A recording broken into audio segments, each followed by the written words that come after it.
The Relatives Came. Story by Cynthia Ryland. Illustrated by Stephen Gamble.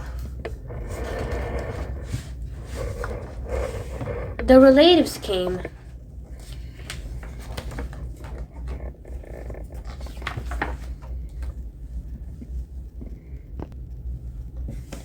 It was in the summer of year when the relatives came. They came up from Virginia. They left when their grapes were nearly purple enough to pick, but not quite. They had an old station wagon that smelled like a real car, and in they put an ice chest full of soda pop, and some boxes of crackers and some Balgona sandwiches, and they came from Virginia. They left at 4 in the morning when it was still dark, before even the birds were awake.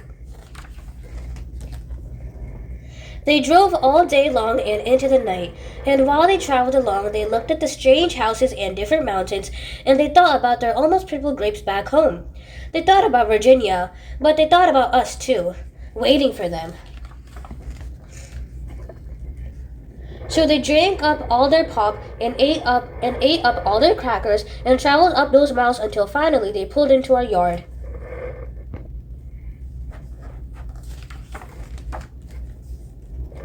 Then it was hugging time. Talk about hugging. Those relatives just passed us all around their car, pulling us against their wrinkled Virginia clothes, crying sometimes. They hugged us for hours. Then it was into the house, and so much laughing and shining faces and hugging in the doorways. You'd have to go through at least 4 different hugs to get from the kitchen to the front room. Those relatives. And finally, after a big supper 2 or 3 times around until we got a turn at the table, there was quite talk, and we were in 2s and 3s through the house. The relatives weren't particular about beds, which was good, since there weren't any extras, so a few squeezed in with us, and the rest slept on the floor, some with their arms thrown over the closest person, or some with arms crossed one person and a leg crossed another. It was different, going to sleep with all that new breathing in the house.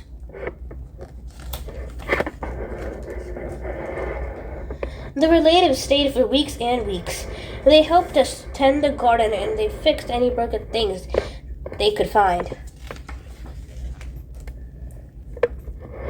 They ate up all our strawberries and melons, and then promised we could eat up all their grapes and peaches when we came to Virginia. But none of us thought about Virginia much. We were so busy hugging and eating and breathing together.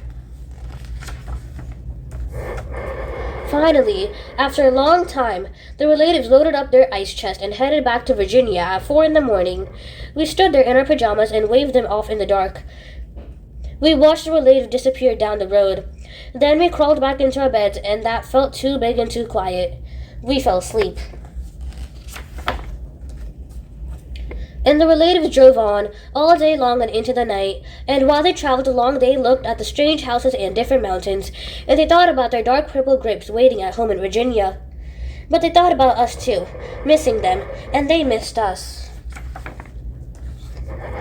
And when they were finally home in Virginia, they crawled into their silent soft beds and dreamed about the next summer.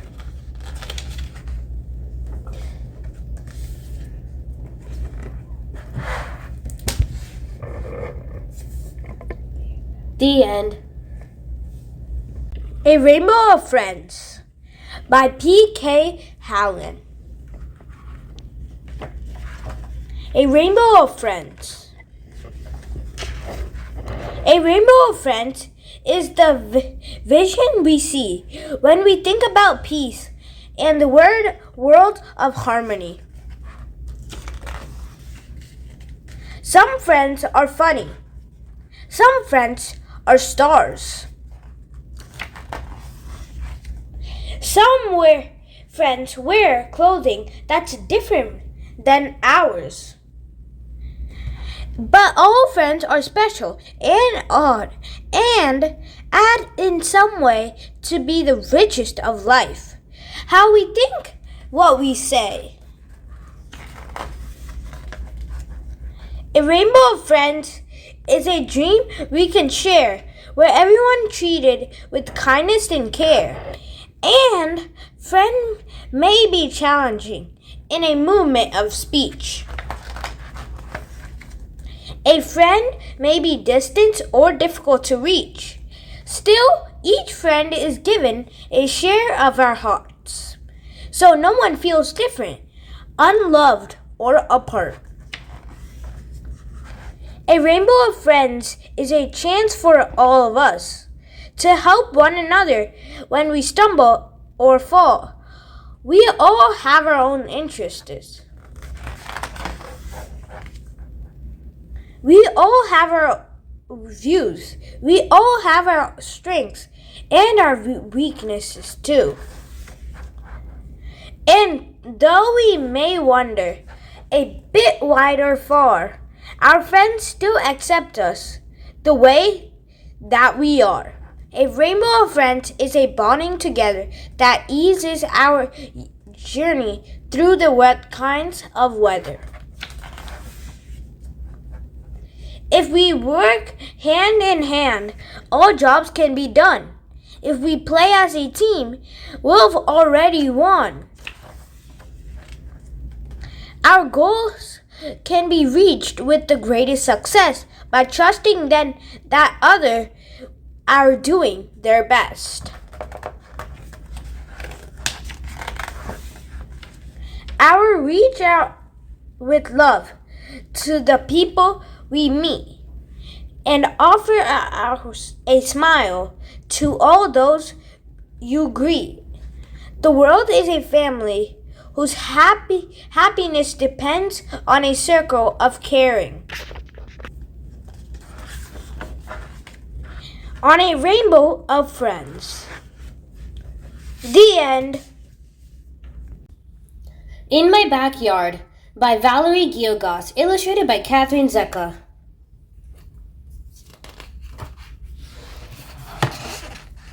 In my backyard. In my backyard, I can see groups of baby animals all around me. They creep, they crawl, they run and hide. They munch, they crunch, they sleep outside. In my backyard, I can see one dose fawn peeking at me. He sees me through the leaves and brush, then runs to Mama in a rush. In my backyard, I can see a prickle of two pups grunting at me. They gnaw on rusty hoes and rakes. They chew on twigs and tree bark flakes.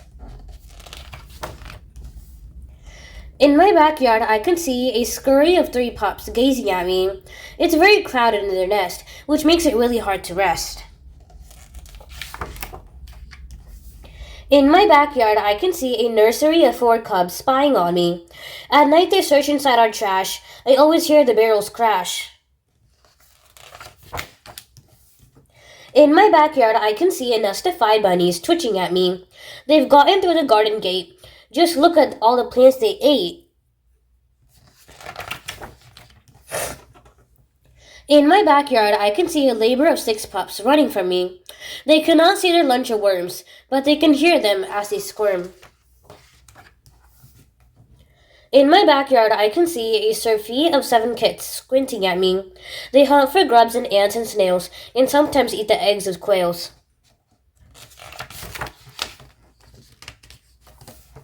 In my backyard, I can see a pit of 8 hatchlings slithering near me. They twist among the leaves and vines and blend into a swirl design. In my backyard, I can see a skulk of 9 pups sleeping near me. They cuddle in their den all day, then late at night they look for prey. In my backyard, I can see a swarm of 10 nymphs chirping at me. They listen to their mother's sound and munch on leaves that they have found.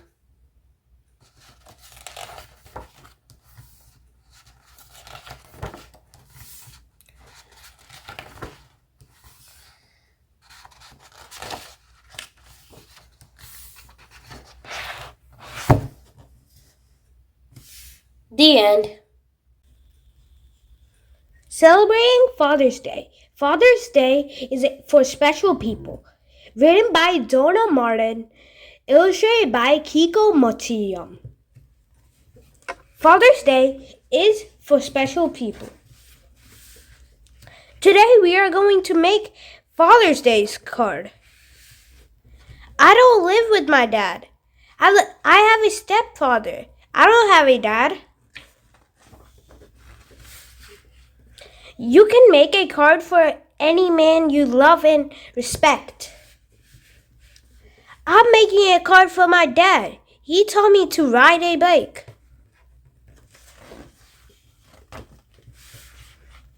To my daddy. Happy Father's Day. I'm making a card for my grandpa. He reads me a story every night. Happy Father's Day to the best grandpa in the world. I'm making a card for my uncle. He takes me to the park.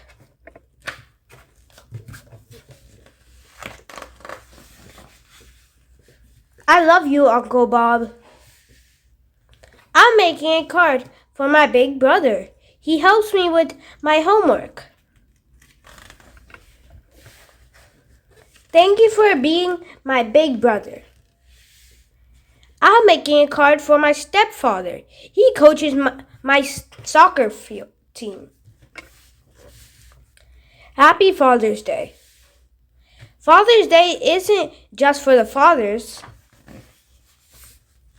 Father's Day is for special people. The end.